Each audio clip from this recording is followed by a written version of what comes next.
Today, we're going to talk about déjà vu. Previously, we mentioned synchronicity, a concept proposed by Carl Jung, the founder of analytical psychology. If you still remember that lecture, there's an interesting case related to this. Jung was treating a female patient who described a dream about a golden beetle. While they were discussing the dream, they heard a tapping at the window. They opened the window and surprisingly found a golden beetle right there. It's a bit like a premonition. Exactly. Throughout history, there have been many famous premonitory dreams. Take, for example, one of the greatest theories in 20th century physics, relativity. Einstein once dreamed of sledding down a steep mountainside, going faster and faster. As he approached the speed of light, he noticed the stars above him bending their light into a spectrum he had never seen before. Einstein later recalled that this dream left a profound impression on him and provided a thought experiment foundation for his theory of relativity. Another example is a premonitory dream by former US President Lincoln. A few days before his assassination, Lincoln had a strange dream. He dreamt he was walking leisurely when he heard cries that drew his attention. Curious, he followed the sound and found many soldiers weeping around a coffin. Inside the coffin lay a body, but no matter how hard he tried, Lincoln couldn't see who it was. He then asked one of the soldiers. The soldier replied that it was the president who had been assassinated. Lincoln woke up instantly from this dream. Shockingly, a few days later, the dream came true when Lincoln was assassinated in a theater. That sounds like destiny. Indeed, déjà vu is somewhat similar. Everyone may have moments where something happening for the first time feels strangely familiar. Even the arrangement of objects and people's conversations seem like they've happened before. In those moments, we feel a mix of amazement and mystery. We might say, "Wow, this feels so familiar, like I've been here before." Since by accident and memory loss, I seem to experience that feeling often. Déjà vu refers to that already seen feeling, a subjective illusion where something feels familiar even though it's happening for the first time. It's when you're fully awake and see a scene for the first time, but feel like you've seen it before or lived through it. According to Scientific American, over 2/3 of people have experienced déjà vu at least once. About 1/3 have experienced déjà vu multiple times, especially those aged 15 to 25. Reports show that the first déjà vu experiences usually occur between the ages of 6 and 10. Some researchers believe that love at first sight is a form of déjà vu. Sometimes, when you meet someone, you feel an inexplicable attraction because something about them seems familiar, making you want to get closer to them. Love at first sight sounds so romantic. Déjà vu is considered a familiar but not truly known experience because it's not actual recognition. Déjà vu only occurs in the present moment. It's a feeling you get while you're experiencing something for the first time. If you know someone, you'll recognize them every time you meet them. But with déjà vu, you encounter something new or experience a new scene, and it feels like it's triggering an old memory. Interestingly, once you leave that situation, you quickly forget what it felt like and find it hard to describe. Experiments show that déjà vu tends to occur when people are tired, stressed or sick, or when they're surrounded by unfamiliar things. This might be because the brain struggles to process information properly in such states. Interestingly, under these conditions, you might also experience the opposite of déjà vu, known as jamais vu. This is when you see familiar people or things but can't recall the details. Or you see familiar words but can't recognize them, or have a word on the tip of your tongue but can't say it. We kind of mentioned this when discussing Dunbar's number. Interested audiences can review that lecture. Compared to older people, younger folks are more likely to experience these false memories. This might be because young people have more dynamic lives, with lots of new experiences. Their busy lives make them more prone to mental fatigue, leading to more frequent brain hiccups. The frequency of déjà vu peaks in early adulthood starts to decline after 25 and continues to decrease as we grow older. I thought older people were more likely to have memory problems. Some scholars believe that déjà vu is actually a sign of a healthy brain. It shows that our brains can recognize those false familiarity signals and make us aware that the familiar scene we're seeing isn't something we've actually encountered before. However, as we age past 25, our ability to detect these signals diminishes because we start to believe these signals are accurate. Interestingly, people with higher education, such as masters and PhD students, report more instances of déjà vu. This might be related to their extensive reading experiences. Due to its mysterious nature, this phenomenon initially drew more attention from the non-scientific world. I get it. Déjà vu is actually memories from our past lives. Or maybe it's from our experiences during the last Poincaré recurrence. Or it's from our parallel universe selves.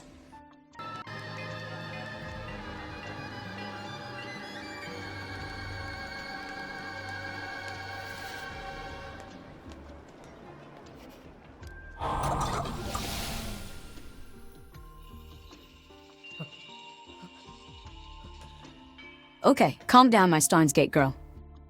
Actually, Freud and Jung, whom we've mentioned, also studied déjà vu. In 1904, Freud and his brother traveled to Athens. When he reached the Acropolis, he felt a strong sense of unreality. In his 1936 work, A Disturbance of Memory on the Acropolis, he analyzed this feeling. He believed that our ego defends against the impulses of the ID, which are related to desires, fantasies about one's mother, or other hidden wishes. It does not sound right to me. In a way, yes.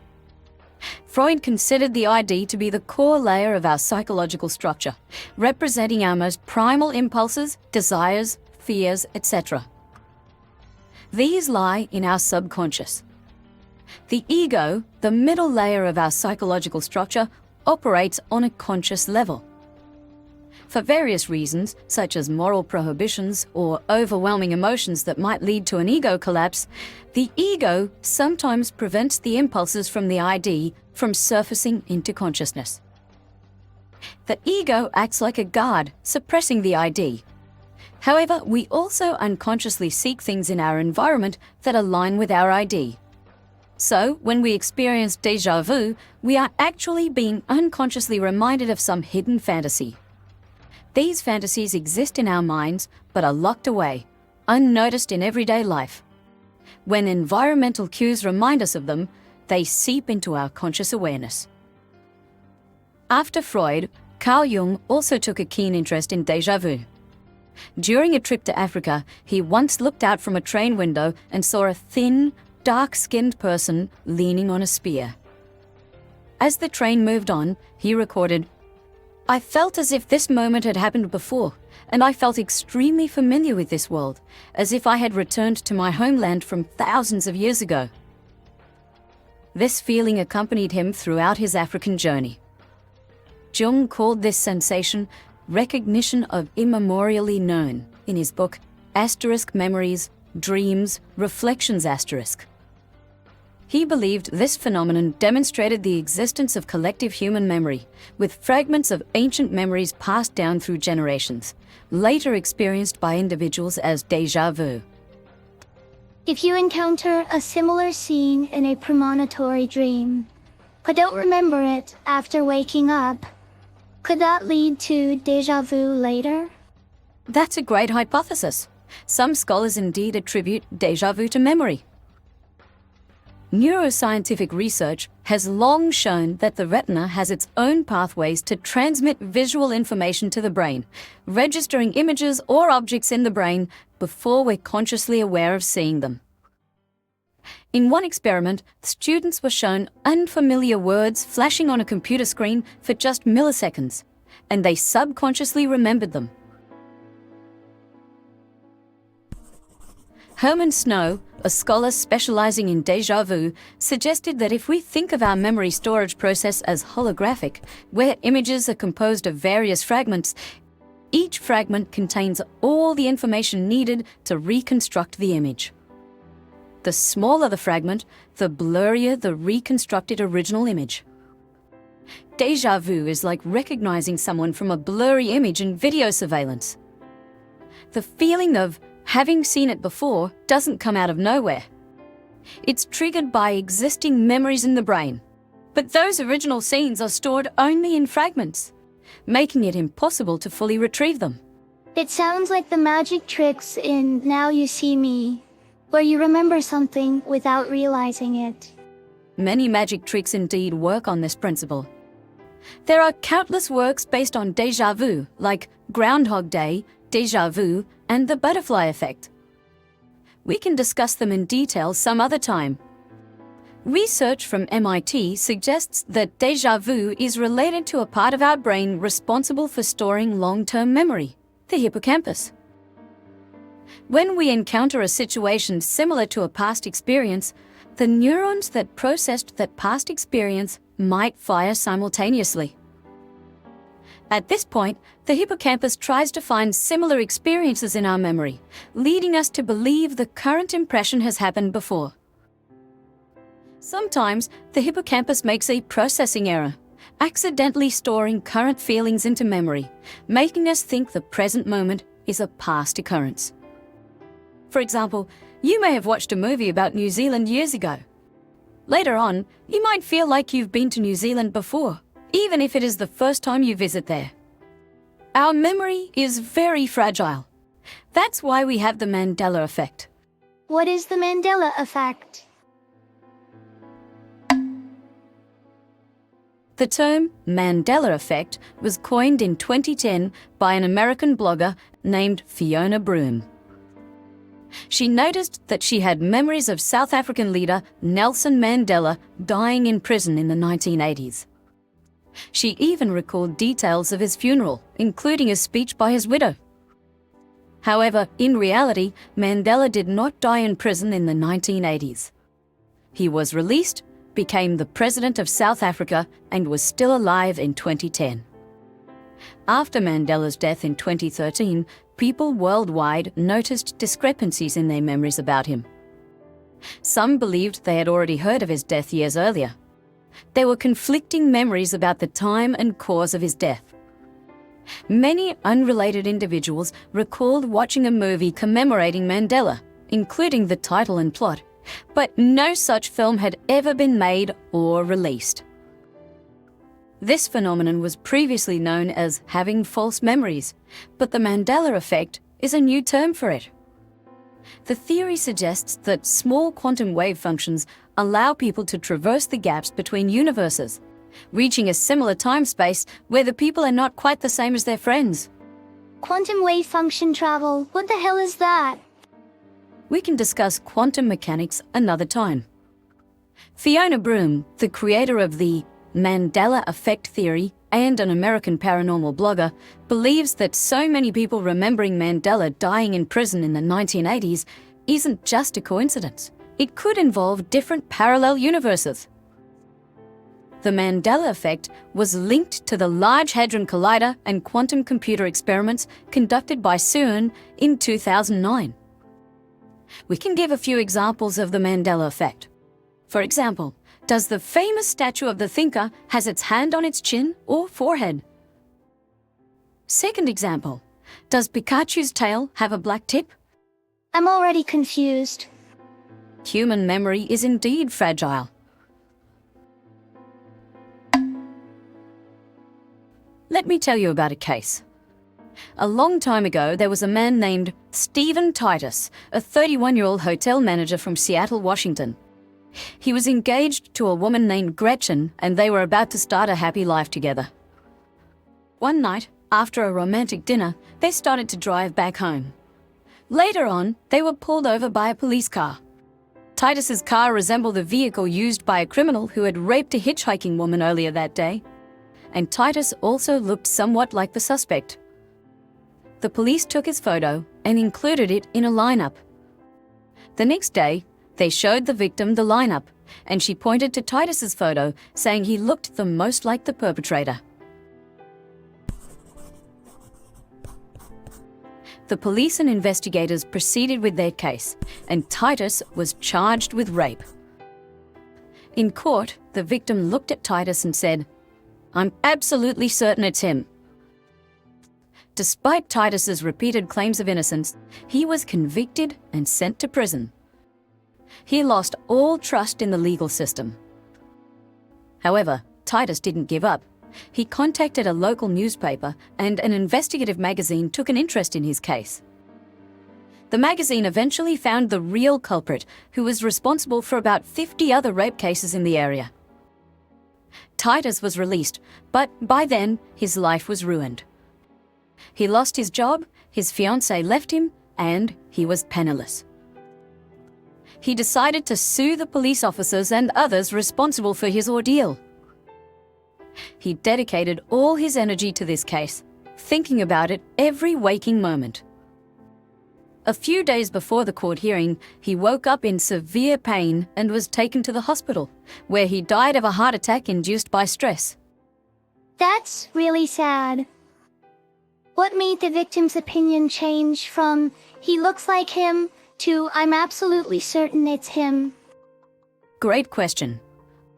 This wrongful conviction caught the attention of psychologists.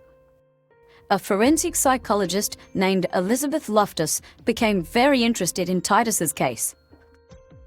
Through her detailed analysis, she found that the main issues stemmed from the victim's memory, which had become distorted.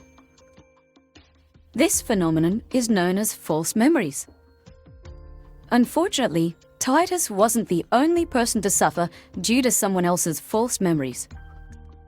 A study in the United States found that 300 innocent people had been wrongfully convicted and spent 20 to 30 years in prison, only to be exonerated later by DNA evidence.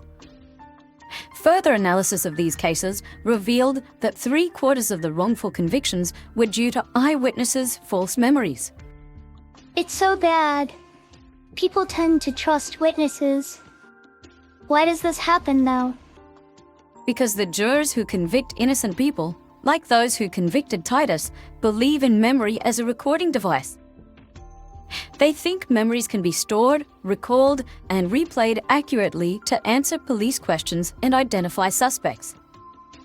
However, decades of psychological research have shown that this isn't necessarily true. Our memories are malleable and can be reshaped. Memory is like Wikipedia. You can edit it, but so can others. In the 1970s, there was a study where researchers showed some participants a simulated car accident. They asked the first group to estimate the speed of the cars when they hit each other. They then asked the second group when cars smashed into each other. Those asked about hitting estimated an average speed of 21 miles per hour, while those asked about smashing estimated 26 miles per hour. When asked if they saw broken glass at the scene, 14% of the hit group said yes, compared to 32% of the smashed group, even though there was no glass. This demonstrates how changing a few leading words can significantly alter people's memories of an event. It also shows that providing false information can disrupt and change people's memories.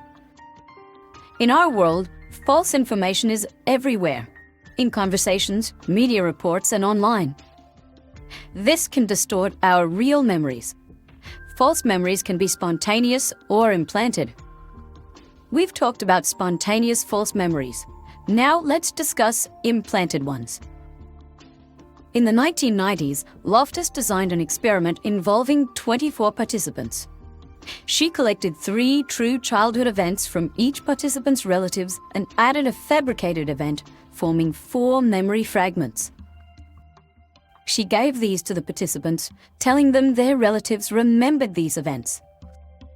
Participants were asked to add details to each fragment or say they couldn't remember. Later, Loftus interviewed them in detail. The fabricated event was, when you were 5 or 6, you got lost in a mall, felt scared, cried, and were eventually found by an elderly man. 6 of the 24 participants, a quarter, remembered this event and added details, like a 14-year-old boy named Chris who recalled the man wearing a blue corduroy jacket, being slightly bald and wearing glasses. When told to identify the fabricated event, 5 of the 6 who believed the mall incident was real still thought it was true. This shows Loftus successfully implanted false memories. You might question whether some participants actually got lost in a mall, making it hard to distinguish implanted memories from real ones. To address this, Loftus conducted other experiments. In Tennessee, participants were implanted with memories of nearly drowning and being saved by a lifeguard. In Canada, they were given memories of being attacked by a dangerous animal or witnessing a demon possession. 1/3 of the participants accepted these false memories. So, are any of our memories real? I think I'm experiencing déjà vu right now.